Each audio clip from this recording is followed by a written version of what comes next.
Right here, out. Protect them out. We put the work in. Let's finish. Come on, man. Let's do this. Family, I'll do 1, 2, 3. You see, we dream chase, because that's all we was given to start with. Then we realized the dream was obtainable. Now look at us.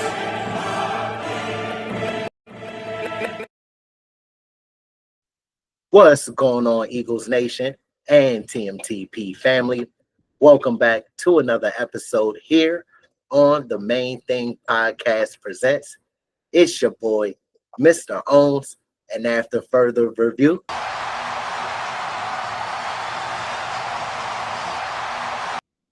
the call stands. I'm still official with no stripes. Eagles family, Eagles family, Eagles family. Welcome again to our loyal supporters. You already know it's all love. To our new supporters, welcome to the community and our family. Look, y'all, we're locked in for day 10 of Eagles training camp. And this was the final practice before the Birds take on the Bengals in their preseason opener on Thursday. Now, practice wasn't padded, and it lasted just 74 minutes, which equates to 1 hour and 14 minutes. But there were still plenty of takeaways from all of this. Again, they had 2 days padded, and the Eagles got after it. So a lighter day again for day 10. But before we dive into all of that, make sure to continue to like these videos. It helps with the visibility of the algorithm. Disrespect those comment sections. Share and subscribe to the community and our content. And last but not least, don't forget to turn on them noties and keep your eyes and ears peeled to the streets like your local neighborhood watch, so you don't miss when me and Big Hus continue to drop this pressure and fire for y'all, all right?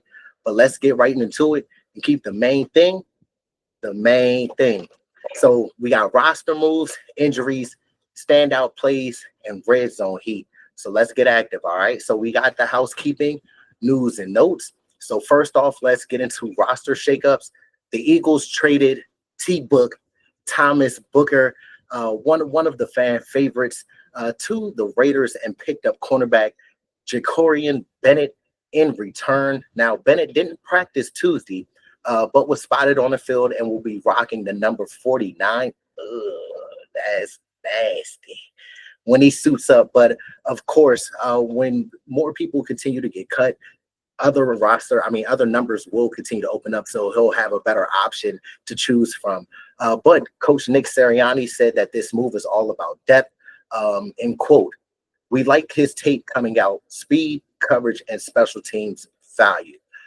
So this isn't just about anyone losing their job right now. Adoree Jackson and Kelee Ringo are still very much in the mix, but Bennett is just a piece being added to the chessboard. So that is great on that front. Now let's get into the injury report. A quick injury rundown.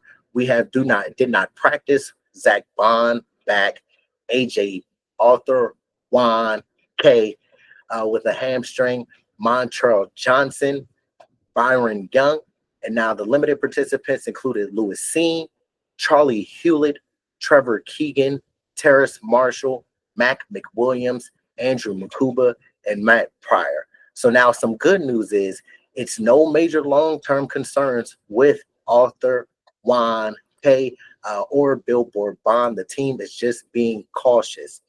Also, Terrace Marshall is back after missing 5 days and still fighting for a spot.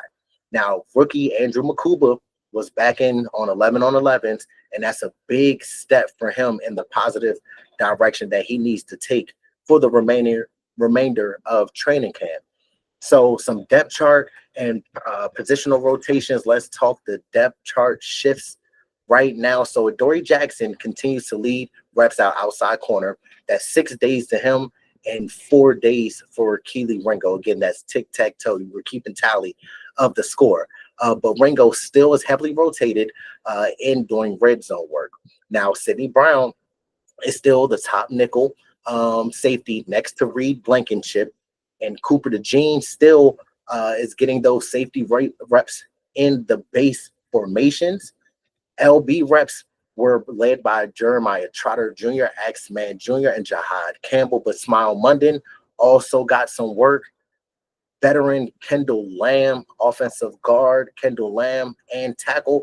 He saw some right tackle reps today, showing off his 10-year versatility. That's good to have a great swing tackle and depth on the offensive line. We know how Jeff Stoutland and Stoutland University likes to do with the linemen and mold them and shape them. So that is a great news on that front. Now, second team offensive line included Miles Hinton at left tackle, Brett Toth at left guard, Drew Kendall at center, Darian Kennard at right guard, and at right tackle was Kendall Lamb. The punt returners included Anaya Smith, Cooper DeJean, Jahan Dotson, Adoree Jackson, Giles Jackson, Taylor Morin, and Avery Williams. Now, this coaching staff is clearly testing the depth and the versatility all across the board. We're going to see who separates themselves for the remainder of camp. Let's dive into the red zone period. You know, Nick Sirianni places a heavy emphasis on red zone period as well as situational periods as they did on day 9. And one thing before I get into the red zone period, which I wanted to discuss in the previous content I had mentioned, in situational periods, it is pivotal to get those reps because you never know the situation that you might be in come the season. And if we take a trip down memory lane real quick, let's go back to February 9th of 2025 against the Kansas City Chiefs. And after the big play by Coop on that pick 6, and the Chiefs, I believe, were on like the 7 or 8 yard line, backed up in their own territory. On the very next play, what did Patty Mahomes do? 4-man rush over the middle, and it's intercepted again. This time it's Zach Bond in the. He threw a pick to Billboard Bond. Heck of a play by Bond.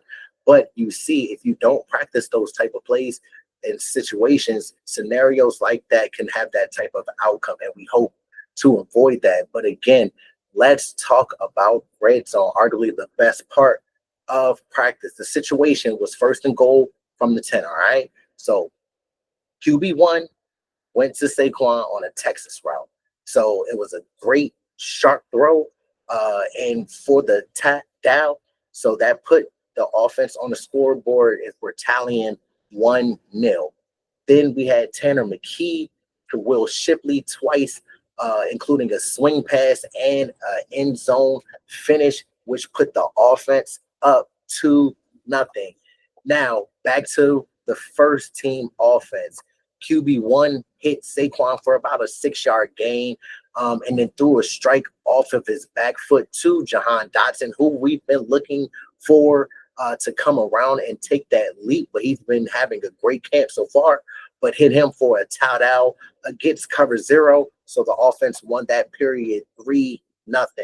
I'm glad to see that because that was one of our struggles last season. We could move the ball in between the 20s with ease. That was not the issue. The issue was once we got down inside of the 20, us, instead of putting up field goals, converting those into touchdowns. So I'm glad that we're starting to see the red zone scoring going in a positive trajectory. And also to mention, QB1 was fired up, and you already know we are as well. Now, Hurts' day in big moments, he had a kind of mixed bag day.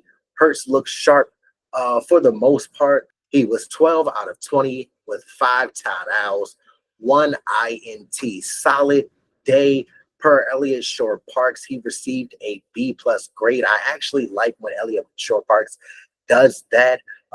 Shout out to him. But we all know that QB1 is a gamer. A lot of people are practice warriors where they perform very well in practice, but when the bright lights come on, they'll shy up and shy away from competition. We know that QB1 sometimes doesn't have the best practice. Sometimes he doesn't have the best regular season games. But we know when the bright lights are the biggest and we need him to put our team on his back, QB1 is more than capable and able to do that.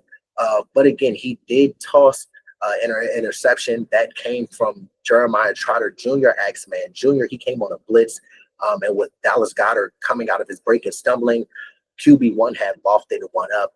And boom, there we go.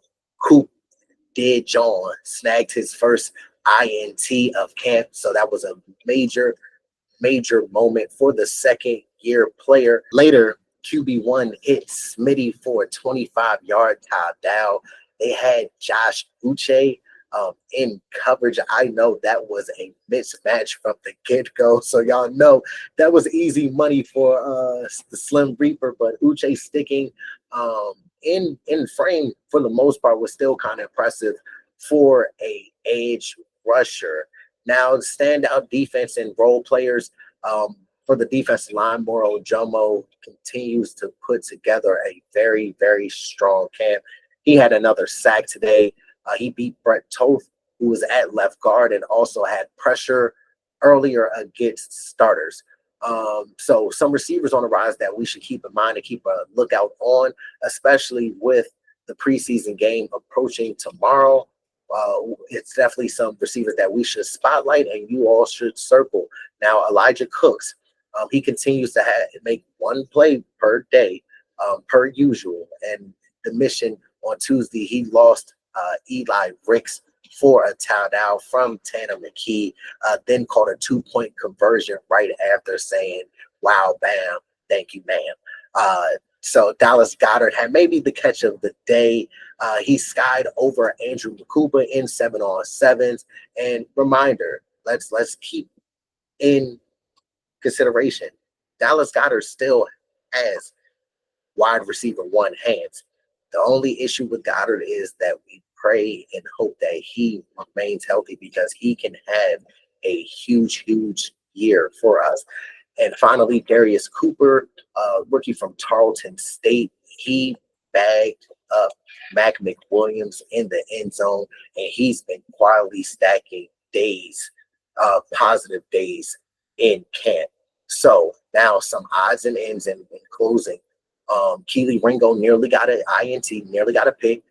He tracked the receiver across the field, but he couldn't hang on to the football. He ran into a ref afterward, and they both were good, but got no flags. Keelan Robinson, he caught a touchdown over Eli Ricks in 7-on-7s. Andrew Makuba, he was back with the twos. He broke up a pass to Kyle Granson, who's been battling for that tight end 3 spot behind Dallas Goedert and Grant Calcaterra. Smile Munden had a stand. He stood out in coverage against Say 2K on an extended off-script play where QB1 was buying time. QB1 was forced to throw it away. Now, that is some excellent news coming from Smile Munden. We know that linebackers in coverage against running backs, usually running backs have a heavy advantage in that. But for the fact that Smile Munden can stick toe-to-toe with Saquon Barkley on a rep shows great promise for this young rookie linebacker. And the final observed observation of the day after making a fresh trade are Howie Roseman, the greatest GM, not only in the NFL, but in all of sports. He was out on the field helping the DBs in the drills. So he was out there throwing the ball to the DBs in the drills. So his GM clock is never off. He's always on the grind. But now look, y'all, that wraps up day 10. Tomorrow, Thursday, August 7th, is game day with the Bengals in town, and we finally get to see some third stringers and some depth guys in live action. This is where they have the opportunity to make the roster. We all know that the core and the starters don't play heavily, and preseason doesn't really mean much for them. But for the younger guys, the guys fighting for a roster spot, this is their time to shine. And I'm looking forward to all of them having their great game and being the best version that they can be. But look, y'all, continue to like these videos. It helps within the algorithm, the visibility of it. Disrespect those comment sections. Share and subscribe to the community and the content. And last but not least, don't forget to do this. Turn on them noties so you don't miss when Swoop comes out with the Eagles news and updates. All right. Make sure to continue to be on Neighborhood Watch. Keep your ears and eyes peeled to the streets.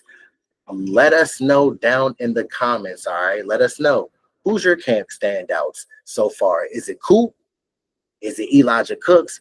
Or is it Moro Ojomo? But if you don't know, I go by Mr. Owens, and this is the Main Thing Podcast presents, where we keep the main thing the main thing. Until next time, stay locked in, stay blessed, and as always, go Birds. It's all love.